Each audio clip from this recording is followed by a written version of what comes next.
এবার ওই দ্বিতীয় সূত্রটাই বলছি আমি, যে কোনো একটা নির্দিষ্ট বর্ণের আলোর ক্ষেত্রে, নির্দিষ্ট বর্ণের আলোর কোনো একটা ক্ষেত্রে আর দুটি নির্দিষ্ট মাধ্যমের ক্ষেত্রে, দুটো নির্দিষ্ট মাধ্যম বলতে ধর ওই যেটা বলছিলাম যে এখান থেকে আলো আসছে, এটা একটা মাধ্যম, এটা ধর বায়ু মাধ্যম, আর এটা ধর জল মাধ্যম।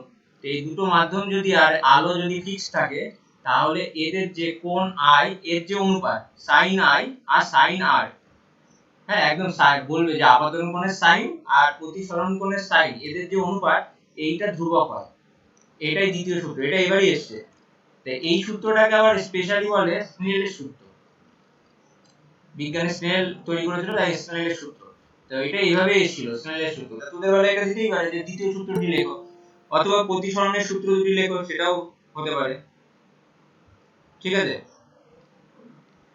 তা এই যে ধ্রুবক হয়, এই ধ্রুবকটা আবার স্পেশালি একটা নাম দিয়েছে, যেটাকে সাইনটা হচ্ছে এরকম, এটা বলে মিউ, মিউ সাইন। এই mu equal to sine i by sine r, পরে অঙ্ক করতে গেলে লাগবে কিন্তু মনে রাখবি। তাহলে এটা এই দ্বিতীয় সূত্র থেকে এসেছে, mu equal to sine i by sine আর।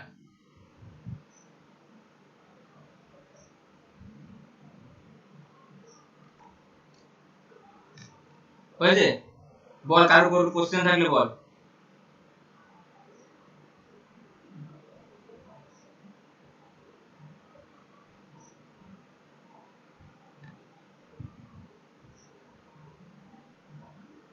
কারো কোনো কোশ্চেন?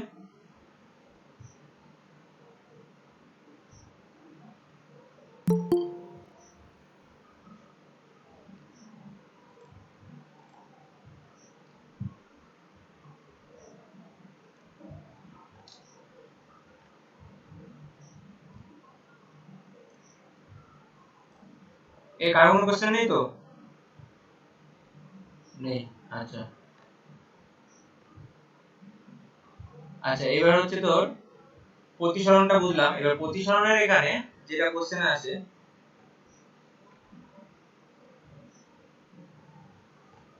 বিচ্যুতি কোণ কাকে বলে?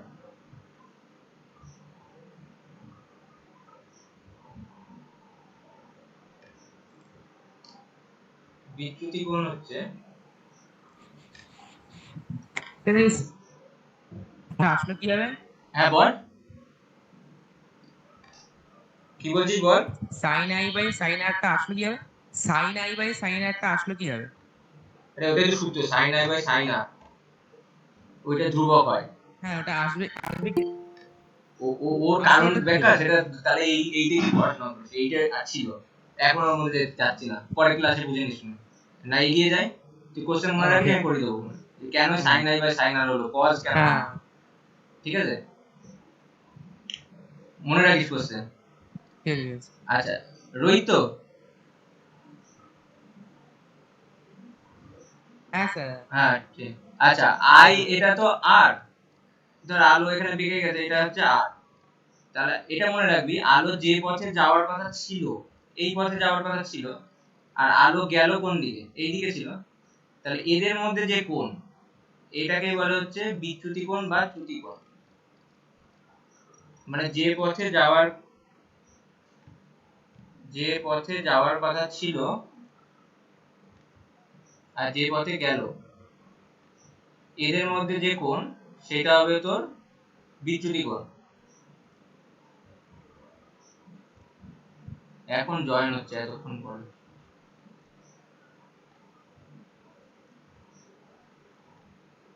এ হাত তুলছিস কেন তোরা? কি কোশ্চেন কি বল তুই? ক্লাসে তো হাত তুলতে দেখি না কাউকে। যে যা পাচ্ছিস সেখানে ফ্রিতে হাত তোলা যায় বলে কি হাত তুলে ফেলছিস? কোশ্চেন থাকলে বল।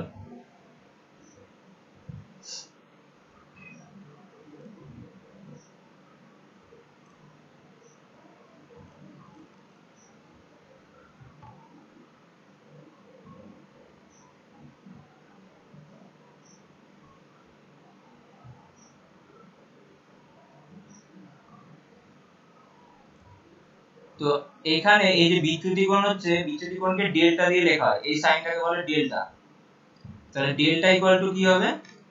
আই মাইনাস আর, এই যে আই এটা, আর এটা থেকে এটা যদি বাদ দিই, তাহলে এটা পড়ে থাকবে। কেন? কারণ হচ্ছে একান্ত, এটা কি বলে, বিপরীত কোণ। এই কোণটা আর এই কোণটা পুরোটা সেম, তার মধ্যে থেকে এইটুকু যদি বাদ দিয়ে দিস তাহলে কি করে থাকবে এটা? সেটা হচ্ছে delta equal to i minus r. এটা দিয়ে শর্ট কোশ্চেন আসে কিন্তু অনেক সময়।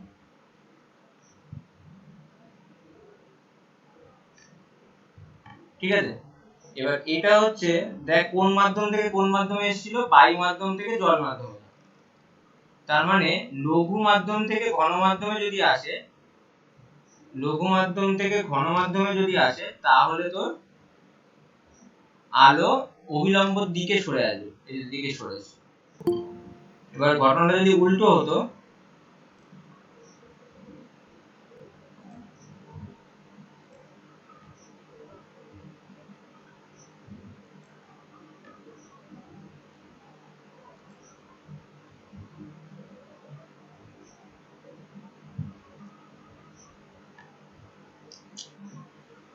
ধর ঘন মাধ্যম থেকে লঘু মাধ্যমে, তাহলে কেমন হবে? তাহলে ছবিটা হবে এরকম, এটা ধর কাঁচ মাধ্যম, এটা ধর জল মাধ্যম। তাহলে এটা লঘু, এটা ঘন, আর নিচেরটা হচ্ছে লঘু।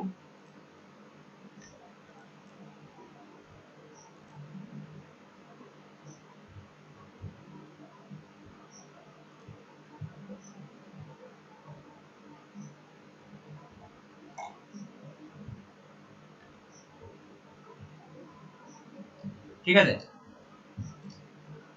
ঘন মাধ্যম থেকে লঘু মাধ্যমে যদি হয় তাহলে এটা ঘন মাধ্যম আর এটা লঘু মাধ্যম। তো ঘন মাধ্যমের আপাতন কোণ ধর আই, তাহলে কিন্তু এই সোজা যাওয়ার কথা ছিল, তা না গিয়ে কোন দিকে যাবে, এই অভিলম্ব থেকে দূরে সরে যাবে, এইদিকে দূরে সরে যাবে, মানে এটা অভিলম্ব, এর থেকে দূরে সরে যাবে। তাহলে তোর টোটাল কোণটা কত, আর এটা প্রতিসরণ কোণ। তাহলে এটা তুই শর্টকাটে মনে রাখ যে ডেল্টাকে কি বলছিলাম, বিচ্যুতি কোণ। এই বিচ্যুতি কোণ ডেল্টা ইকুয়াল টু তোর, ও ক্ষেত্রে বললাম আই মাইনাস আর, আর এই ক্ষেত্রে হবে আর মাইনাস আই। তাহলে মোটের উপর যেটা আর কি, যেটা বড় তার থেকে ছোটটা বিয়োগ হবে। ডেল্টাটা হচ্ছে তোর মাধ্যমের উপর ডিপেন্ড করে হবে, যে ধর যদি লঘু মাধ্যম থেকে ঘন মাধ্যমে হয়, যেটা আগের ছবিটা, এই ছবিটা, তাহলে তোর আই মাইনাস আর হচ্ছে। আর যদি ঘন মাধ্যম থেকে লঘু মাধ্যমে হয়, সেক্ষেত্রে কি আরটা তো গ্রেটার দেন আই, এটা তো বড় অনেকটা এই কোণটা, তাহলে আর মাইনাস আই। বুঝলি? এই হচ্ছে বিচ্যুতি কোণের কনসেপ্ট। এখান থেকে একটা ওই ছোট্ট একটা শর্ট কোশ্চেন থাকে ওই এসএকিউ তে। বুঝলি সবাই? এর পরে আমি যেটা করাবো সেটা হচ্ছে এবার আসার চান্স খুব হিউজ, ওই প্রমাণটা, প্রিজমের প্রমাণ। ঠিক আছে, প্রিজমের প্রমাণটা এর আগের বারও মানে 2 বছর দেয়নি, আগের বারটা, এইবারও তো দিল না, তোদের বেলায় দেওয়ার চান্স আছে। প্রিজমের বিচ্যুতি কোণ নির্ণয়, এটা একটু দেখিয়ে দি, এটা এই তোদের সেকেন্ড ইউনিটেও আসতে পারে যাদের আছে, এটা দেখে নে। সুদীপ আছিস? সুদীপ?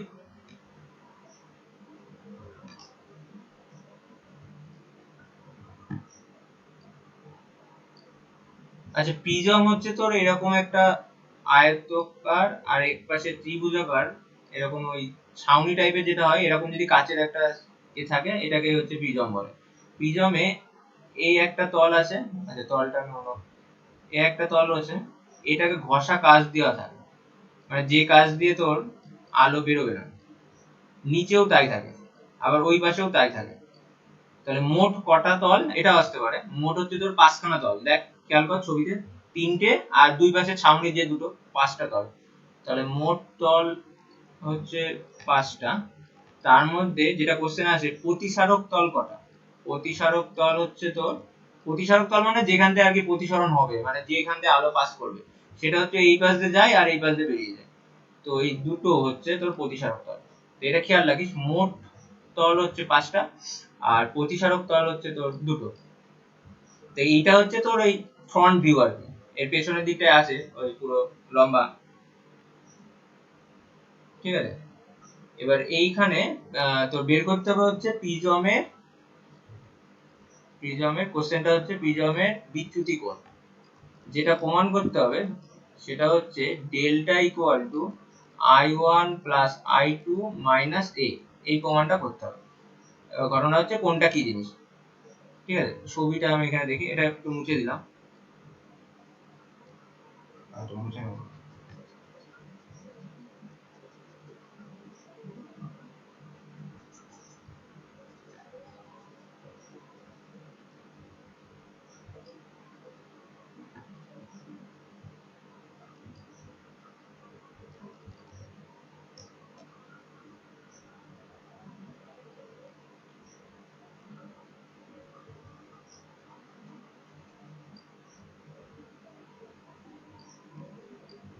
তো এখানে লিখে রাখি প্রতিসারক তল, এটা ইম্পর্টেন্ট, দুটো। আচ্ছা, আলো ধর এখানে এসে এরকম ভাবে পড়লো, তাহলে এটা কি হবে? আপাতিত রশ্মি। আচ্ছা, আপাতিত রশ্মি এইটা এর উপর লম্ব, তাহলে অভিলম্বর সঙ্গে যে কোণ করে থাকে তাকে কি বলে? আপাতন কোণ। আচ্ছা, আলো এর পরে এসে এইখানে কি হবে? এটা বায়ু মাধ্যম, এটা কি কাঁচ, আবার বায়ু, তাহলে এইখানে একটা প্রতিসরণ হবে। প্রতিসরণ হলে কি হবে? এর যাওয়ার কথা ছিল এর উপর সোজা, তা না গিয়ে ও এরকম বেঁকে যাবে, বেঁকে এরকম সোজা চলে যাবে, গিয়ে আবার এই পয়েন্টে গিয়ে আবার যখন দেখবি যে লঘু মাধ্যম থেকে ঘন মাধ্যমে, তখনও আবার এখান থেকে প্রতিসরণ হয়ে এদিকে বেরিয়ে যাবে। তাহলে এখানে অভিলম্ব আমি এটা লাল কালার দিয়ে করছি, এটা অভিলম্ব, এখানে এটা অভিলম্ব, ঠিক আছে। যাওয়ার কথা ছিল কোন দিকে? এদিক দিয়ে এটা,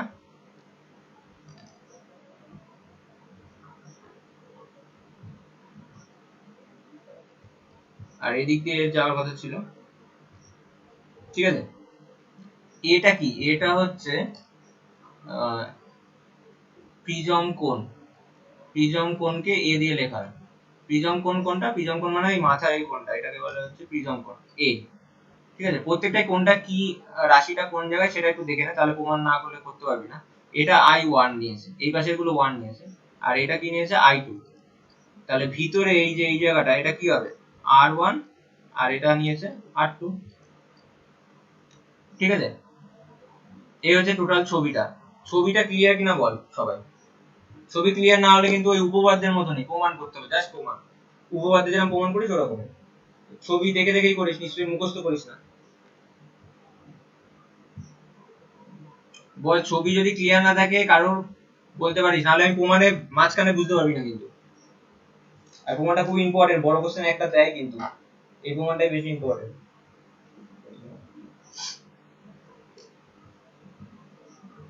কারো কোনো প্রবলেম নেই? আচ্ছা, আমি একবার এসএমএস দেখে নেব, তো আবার চ্যাট বক্স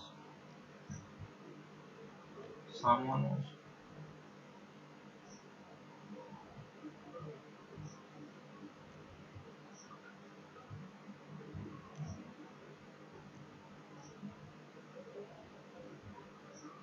আরে ভয়েসে বল কারো কোনো প্রবলেম থাকলে, সবসময় এসএমএস দেখা যায় না।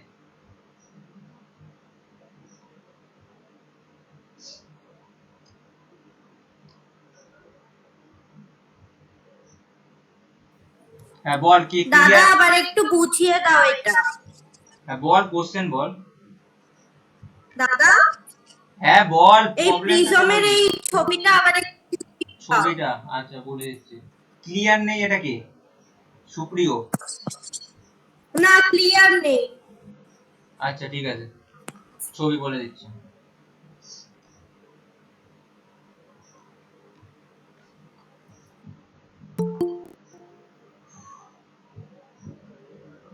এক মিনিট।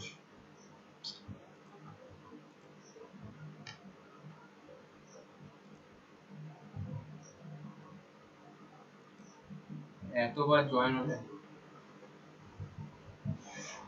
ক্লাস করাবো না, জয়েন করাবো না?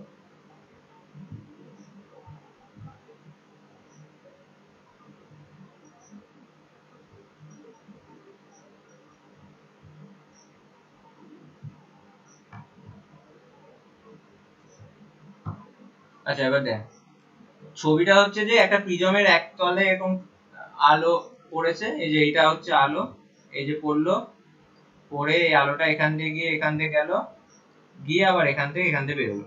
কেন এরকম হলো? কারণ প্রতিফলনের জন্য, ঠিক আছে। এখন এই অভিলম্বর সঙ্গে যে কোণ করে আছে, এই যে এখানে এটা অভিলম্ব, এই অভিলম্বর সঙ্গে যে কোণ করে আছে এটাকে বলেছে I1, আর এখানে অভিলম্বর সঙ্গে যে কোণ করে আছে এটাকে বলেছে I2, আর এই ভিতরে যে প্রতিসরণ কোণ এটাকে বলেছে R1, আর এখানে যেটা বলেছে R2, আর এটা হচ্ছে তোর প্রিজম অ্যাঙ্গেল, মানে প্রিজম কোণ। ঠিক আছে, এইটুকু শুধু বলেছে।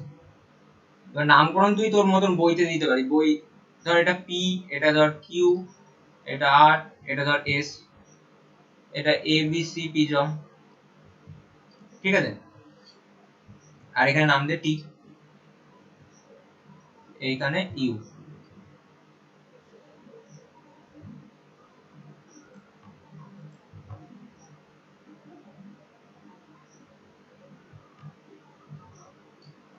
ঠিক আছে, এবার প্রমাণটা শুরু করছি, দেখ স্টেপ ওয়াইজ বলে দিচ্ছি প্রত্যেক। আরে কে জয় এতক্ষণ ধরে জয়েন করতে পারেনি।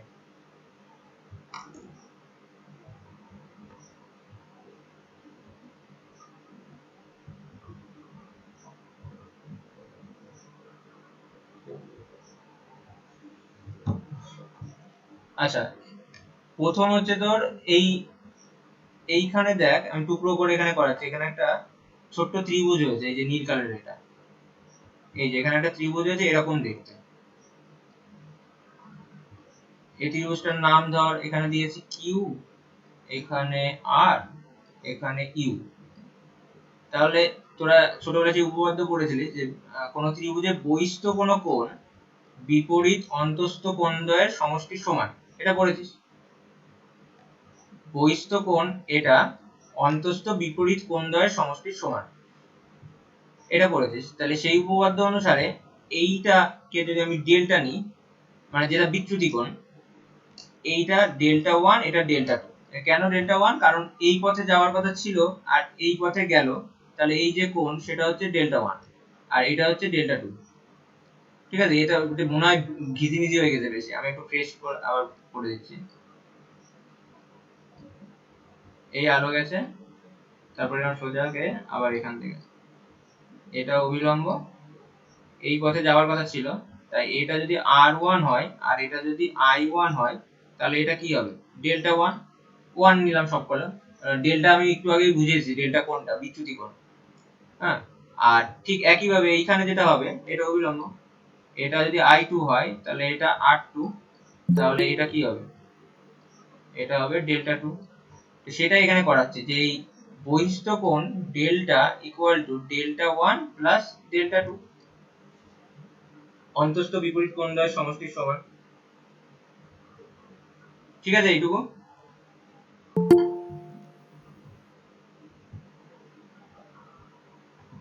দাদা ডেল্টাটা একটু বলো না। কোনটা বল, কোন জায়গাটা বল? ডেল্টাটা ডেল্টা ডেল্টা 1 প্লাস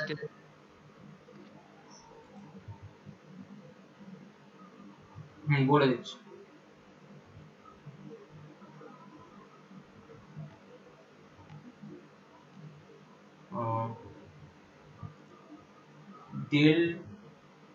ডেল্টা কেন হলো ওটা দেখ, আমি আবার ভেঙে ভেঙে দেখাচ্ছি। এইখানে যদি আলো এইভাবে পড়ে, তাহলে এইটা সেই বিভেদ তল, আর এর উপরে অভিলম্ব কোণটা এটা, তুই কাট করে দেখ আর কি।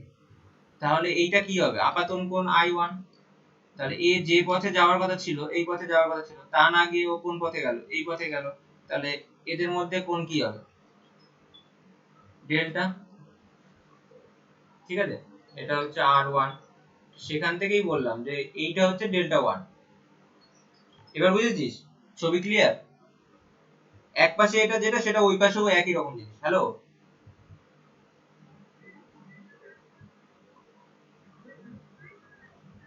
আর বাবা এখনো জয়েন হতে পারিস না? তাহলে থাক, পরে দেখবো। দেখছি আমি রেকর্ড করছি, রেকর্ড যদি হয়ে যায় ঠিকঠাক আমি দিয়ে দেবো। ঠিক আছে, তো I1 হচ্ছে তোর আপাতন কোণ আর প্রতিসরণ কোণ হচ্ছে R1। তাহলে ডেল্টা 1 কি হবে? বিচ্যুতি কোণ। তাহলে এই বিচ্যুতি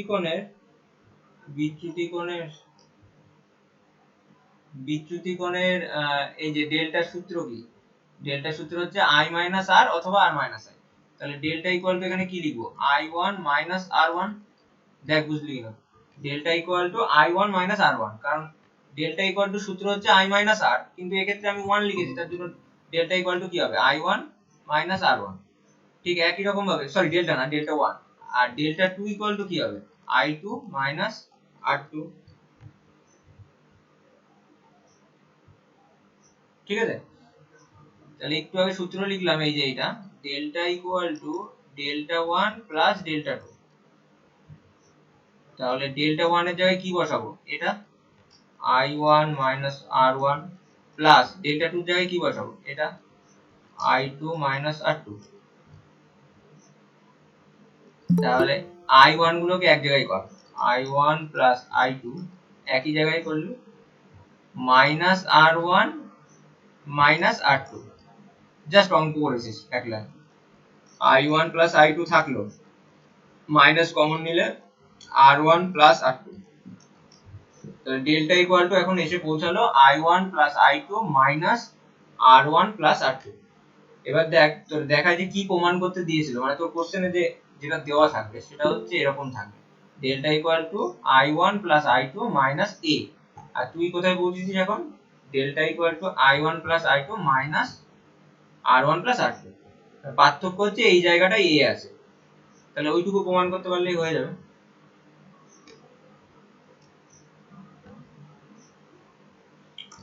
ঠিক আছে, এবার তাহলে এটা একটা পার্ট গেল।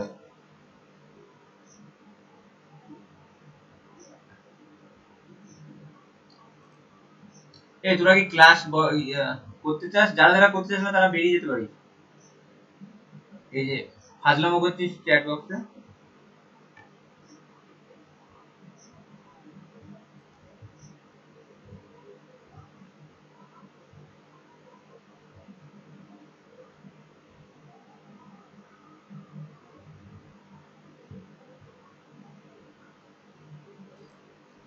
আচ্ছা এবার হচ্ছে সেকেন্ড, মানে এর মধ্যে যে এটা হচ্ছে ফার্স্ট স্টেপ গেল, ডেল্টা ইকুয়াল টু এই পর্যন্ত পৌঁছালে। এবার ছবিটা আবার দেখ, দেখ এই জায়গায় একটা এরকম চতুর্ভুজ টাইপের হয়েছে, এই যে এ একটা চতুর্ভুজ, আচ্ছা অন্য কালার দিয়ে দেখাচ্ছি, লাল কালার দিয়ে, এ একটা চতুর্ভুজ হয়েছে। তাহলে এই চতুর্ভুজের এই কোণটা প্লাস এই কোণটা প্লাস এই কোণটা প্লাস এই কোণটা, এই চারটি কোণের সমষ্টি কত, যাকে ধরবো সে বলবি চতুর্ভুজের চারটি কোণের সমষ্টি। দেখি কারা কারা জানে, সরি এটা শোনে।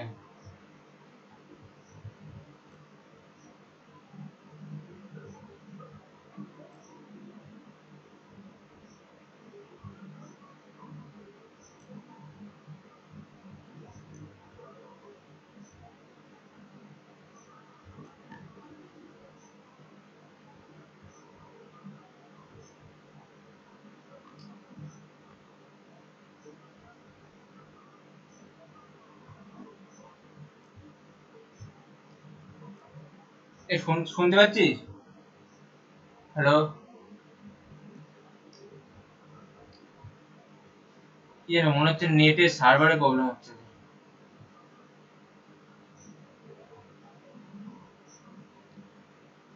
শুনতে পাচ্ছিস, হ্যালো হ্যালো।